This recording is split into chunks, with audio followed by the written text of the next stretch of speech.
All right, hello everyone. So in chapter 11, we talked about the plyometric, or often termed reactive or kind of bounding training concepts.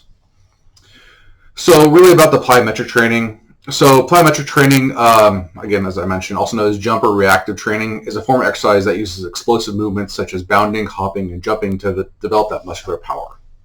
Okay, so by enhancing these kind of areas, the goal really is for this rate of force production, which is really a good application, like real world application. Let's say you're doing sports or athletic movements or whatever it is. It's the ability of the muscle to exert maximal force output in a minimal amount of time. Okay, so let's use the dad description. So if I was going to quickly jump to go save my kid from falling into that hard object, whatever it is, let's say a big rock. Okay, how quickly can I exert force in the shortest amount of time for me to go and save him from impaling his face, kind of thing. Or in the athletic and sport realm, okay, how quickly can I change directions? Can I exert maximal force and let's say change directions? Okay, or football, get off the line, or whatever it is. Okay, you can use whatever scenario you want to. Okay, and it's the biggest thing is going to be using this eccentric and concentric forces. Okay, absorbing and producing these forces. Okay, but in order to do this, you have to have good core stabilization, neuromuscular stability, efficiency, and so forth. Okay, so quick, powerful movements involved in eccentric muscle action, followed immediately by, an explosive concentric contraction. Okay, provides the ability to train specific movement patterns in the biomechanically correct manner at a more functional, appropriate speed. Success in most functional activities depends on the speed in which muscular force is generated. Okay, so the three phases we'll talk about is the eccentric, amortization, and the concentric phases. Okay, so if you're using like the picture below, okay, so we're starting the resting phase, okay, shooting a free throw. We're going to do this slight eccentric action, okay, as we kind of pretty much load, okay, and then right at the bottom, okay, we're going to do this little freeze, and it's like milliseconds, okay, and that's the amortization phase, okay, and then we're going to do this concentric force contraction of most of our muscles to shoot the ball, okay, as we jump, extend our arm, and so forth, and then we're going to come back down into an eccentric action, and then amortization phase as we kind of regain ourselves back to that resting state. Okay. Importance of plyometric training. Okay, so plyometric exercises enhance the excitability, sensitivity, and reactivity of the neuromuscular system, increases the rate of force production, aka power, uses motor units, recruitment, firing frequency, and motor unit synchronization.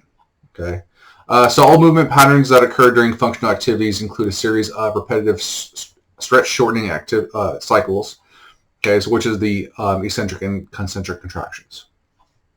Okay, so the plyometric training is usually a pretty more advanced training than you would usually put on because you have to be pretty adept. You have to have good balance, core control in order to do this. I wouldn't take a run-of-the-mill person through plyometric training right off the bat, especially if they've been on the couch all through COVID kind of thing.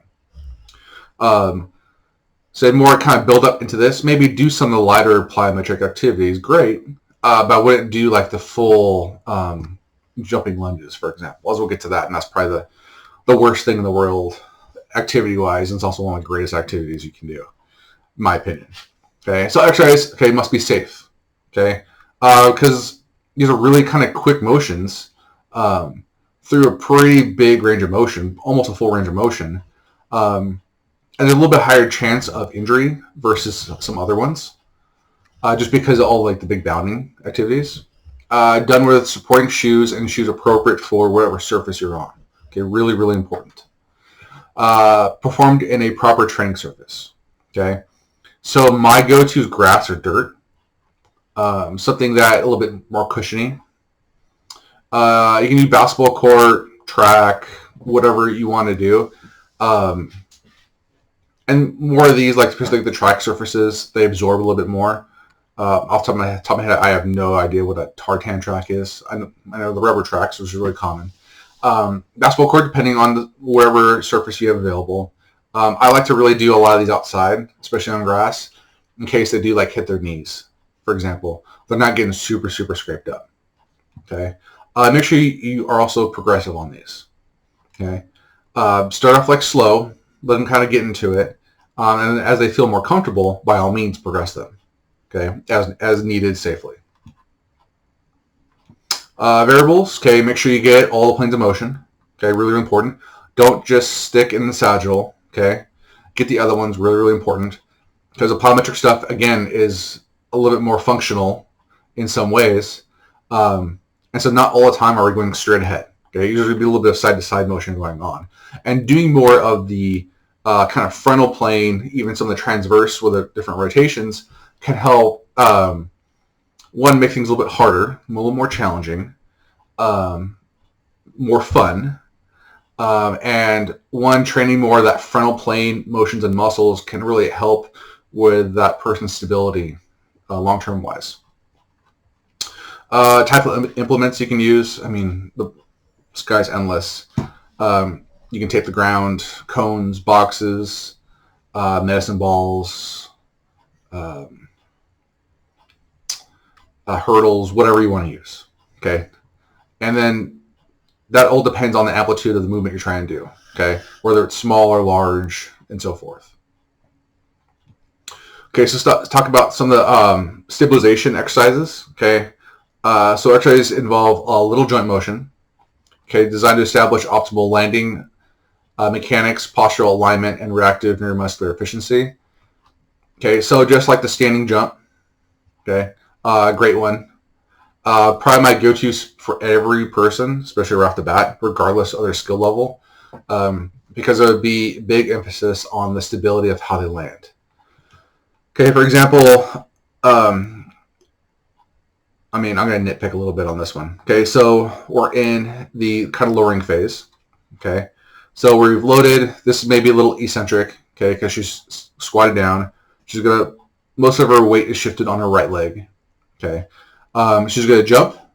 Okay, and she's gonna land again. And it's really important for her to keep her knees right over her toes, like she is. Okay, a lot of time when they land and when they first push off, their knees are gonna buckle in. Okay, in this valgus kind of angle that puts them a little bit at a disadvantage, and it's a little more prone to injury. But some of this is going to be one, physical, and two, mental. Okay, because they're not realizing that they're caving in. I mean, a little bit's okay, but I mean, I've seen people, their knees hit, the inside of their knees hit upon landing, even jumping. Okay, so it's really important to give them that feedback. You can record them, you can have them from a mirror, that way they can see it. That can help them with that feedback. And whatever it is, you may need to address that right off the bat. Okay, because like you don't have to get crazy off the ground, just enough to where their feet leave the ground, especially when you're first starting off some of this to someone that's really not used to jumping. Make sure they get the feedback, because you really want them to have a good stabilization kind of base before you kind of increase them to some of the more complex, difficult exercises. Okay. So sticking with more the stabilization stuff. Okay. Again, I'm looking at the book in the 6th edition. So I mean, this is the jump squat up here. They also have box jumps. Okay. So one really important thing with box jumps is to, one, make sure the box, like, you don't have to go crazy with it. Some people or athletes, depending on who you're working with, can't jump very high, depending on their sport they go with. So if the person you're working with is used to like a distance athlete, let's say they're just a runner, that's it. They do long distance. They cannot jump off the ground. Okay, they're not trained for that. Okay, so I'll have them start off with like a phone book. Okay, something literally about that thick. Okay, I get the Fresno one, not the Clovis one. Okay, Fresno one's a little bit bigger, or something about that height. and just have them jump on that. Make sure it's like stable and doesn't move. If I use a phone book, I'm going to tape the crap out of it. That way it doesn't work, and I'm not going to use the phone book anymore. But make sure if you use like a phone book or some kind of thick book that you don't care about anymore, tape it up really, really good. Okay? Or just use some blocks or some wood or whatever it is. But I'm going to jump on that. Because a lot of the runners, they're not trained for this big explosive movements, so they can't get off the ground like this woman here. Okay, that is very, very difficult. Okay, have them start something really small and have them build up over time. Okay, also with the box jumps, once you get to the higher levels, for example, to where the box you're using is like a foot, 2 foot, 3 foot, however high you want to use, it's really, really important to make sure that you clean that thing pretty often. The biggest injuries or the most common injuries with box jumps is them scraping their shins on the edge of the box. So I'd be very careful on some like the homemade boxes.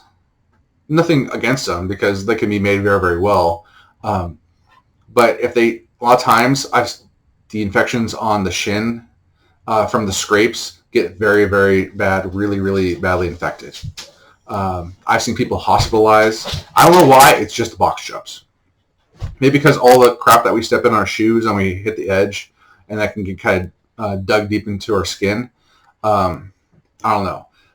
But I mean, every once in a while, clean your box, okay, especially on the edges. Also, make sure your edges have a clean surface. You're not going to get like splinters. It's not fraying, whatever it is, not sharp, okay, on the boxes.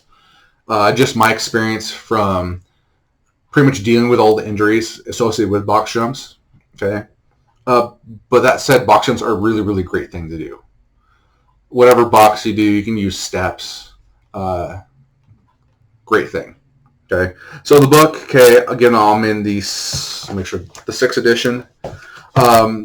Chapter 11, I'm on page 276. Okay. Just if you're trying to follow. Okay. So box jumps are really, really great.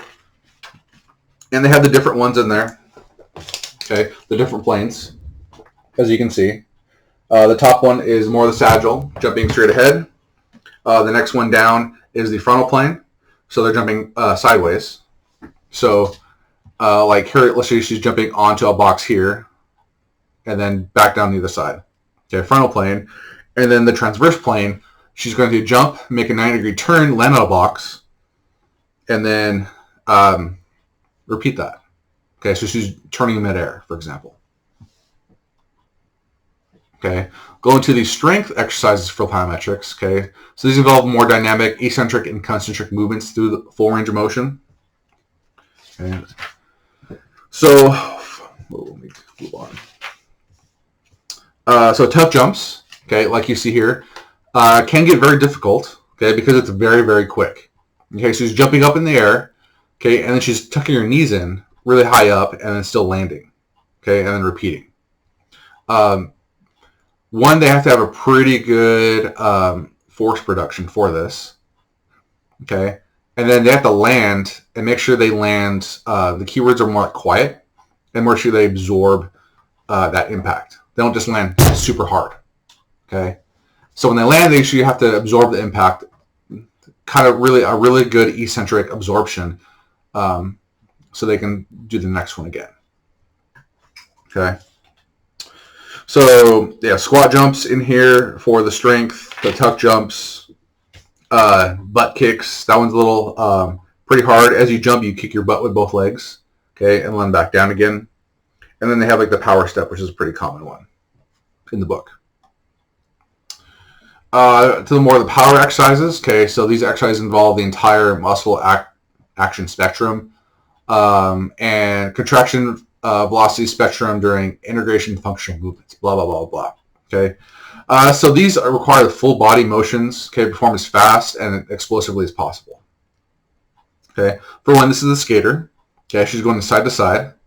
Okay. You can also, to avoid a little bit more of the ankle injuries, given this isn't a bad one to prevent ankle injuries because they have to land and make sure their ankle doesn't roll.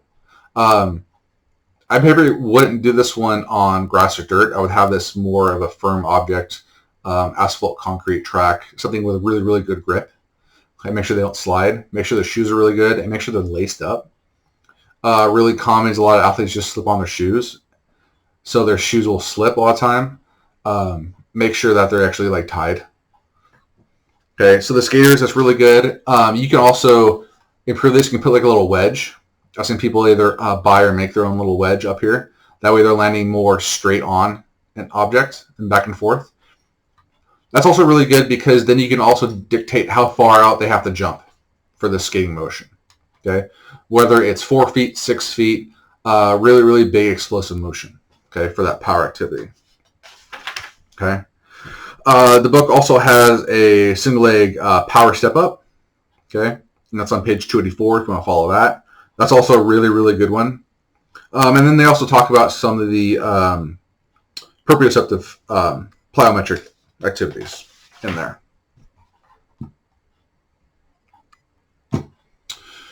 Okay, so implementing the program. Okay, obviously the stabilization will be phase 1. Strength 2 through 4, more that reactive, and then the power is going to be that 5.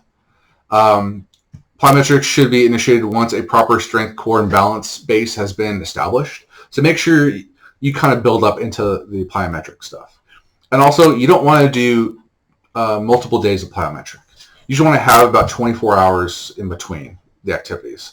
So let's say it's a Monday, Wednesday, Friday, plyometrics, and then in between those, you do normal weightlifting and whatever you dictate for that. Okay. So on the exercises, okay, so about 2 to 4 exercises for whatever level you're trying to do. Okay. The sets usually don't want to go beyond 3. 2 to 3 is usually like my go-to for the most part. Maybe 1 if you're trying to just start someone out on some of them. Okay, maybe it's like just the squat jump. Okay, all right, we're just going to do, I just want 5. That's it. Okay, 1 set of 5. Okay, just to kind of slowly initiate them into it. Okay, for the stabilization level, you want to usually have them some kind of hold. Okay, usually at the bottom of it. So let's say you're doing the squat jump. So they jump up and land and make sure they hold that for about 3 to 5 seconds at the bottom. Okay, pretty hard, honestly, to get that hold. And if you do more of a single leg thing, still pretty hard. I mean, it's not going to be as big of a jump, but just that land and hold really pushes that core and balance training to like the high point of it. And then give adequate rest. Okay, 60 to 90 seconds in between. Really, really good. Also in the chapter, or in this module, I put in a jump program. So I've had this one for years. This was given to me when I was at Fresno State, and it's a really, really good program. The pictures are kind of hard to see. I apologize. So you read all this. So the techniques, so it covers a number of different things. This is, I think, a 6-week program if you want to do. So it talks about technique, about the wall jumps, making sure soft knees, okay, keep your eyes looking straight ahead, keep your upper body straight ahead. That's for the wall jump. It talks about the tuck jump. Okay, lift your knees to your chest. Don't bring your chest to your knees. Okay. Control your landing. Make sure it's soft. Some of these are cues you can use. If you're able, I really suggest you try some of these out, by all means. The squat jump, okay, begin in the squat position with the chest and head up and a straight back. Keep hands should reach towards heels, okay, so kind of like backing down. Keep hips under shoulders at takeoff, okay. No cross-eyed knees, okay, so that's a phrase you may have not seen. Make sure your knees don't point toward each other, okay. Okay, make sure they point straight ahead. Okay, barrier jumps, okay. You're talking about side to side, okay, so feet must land at the same time, not staggered. More of a land and go, don't like wait a little bit. Control the landing and jump right over the barrier.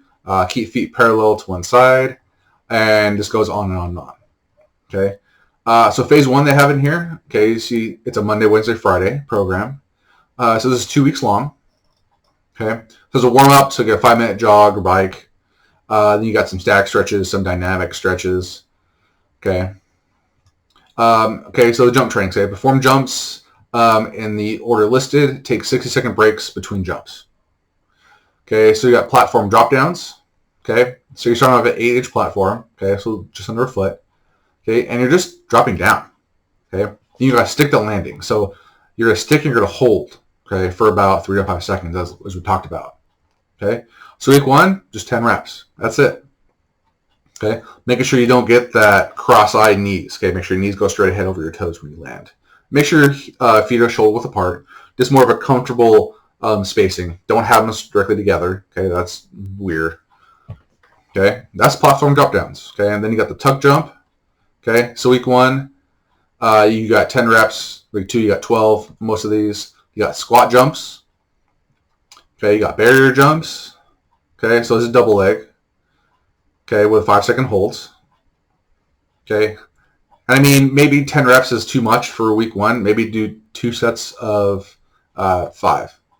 Okay, with your 60 to 90-second breaks in between. Okay, and you got the barrier jumps, double leg, forward and back, because this one's side to side. Okay, you got a 3-minute break. Okay, you do 180 jumps. Okay, so they just jump and turn 180 degrees and land again. Okay, they got broad jumps and platform jump ups. Okay, then there's cool down. Okay, so that's week 1 and 2. Okay, and then week 3 and 4 is phase 2. Okay, so you got it probably the same warm up. Then you have tuck jumps. Now you're advancing forward. You have squat jumps, and then with a forward advance. 1 foot hurdle jumps. Okay, turning 180 degrees. So that when you're jumping over something and then you're turning at the same time. So a little bit harder. Okay. Barrier hops. Then you got a single leg exercise. Okay, with a 5-second hold. Okay, so again, we're still doing some stabilization exercises. Barrier hop, single leg. Now we're going forward and back. Your 3-minute break. And then you have your 180 degrees barrier jumps. Okay, and then this was side to side, and this is forward and back. And then a forward hop. Okay, and a cool down. All right, then you got phase 3, so week 5 and 6. Okay, again, all these are Monday, Wednesday, Friday. Warm-ups, you got your jump training. So you got tuck jump, forward advance, zigzag jump. You have a 1 foot hurdle jump. Barrier hops, side to side, forward back. You got more than 180s. Okay. And then it also gives the Tuesday, Thursday, the kind of weightlifting aspects. Okay. And these are just kind of like role playing because the focus of this activity is like the jumping. Okay. So it gives upper body, lower body, and abs. Okay. I don't really pay too much attention to that. And then down here, it goes pictures and some of the kind of techniques associated with them. Okay. So again, this is in your module that you have access to. So by all means, so these are the tuck jump with forward advance. The squat jump, sorry, the pictures kind of suck. Here's the hurdle, full foot hurdle. Okay, so with the hurdle, they just used, I think this is like a pipe. So they put it there, but they don't have to physically jump over it. They just have to imagine them jumping over something that's a foot tall. Okay, so you can use a cone and say, all right, I want you to jump over the cone. Okay, that way they don't risk them accidentally kicking it and falling and hurting themselves. Okay. Barrier jumps. Okay, and it's a little barrier. Okay. This has a 6-inch barrier, so this is half a foot. But maybe right off the bat, start off with something kind of small. Okay. You use the same thing with a cone. We use a smaller cone. Number of different things. Okay. Here's 180 jump. Okay, so jumping and then turning in the air and landing. There's broad jump, platform. Okay, jump up. There's jumping down. Here's a single leg stuff. Okay, so single leg jumping over something. Okay, you can start off something really, really low, or just put a tape or something, a line on the ground, and have them jump over that, and have them stick landing it. This is harder than you think.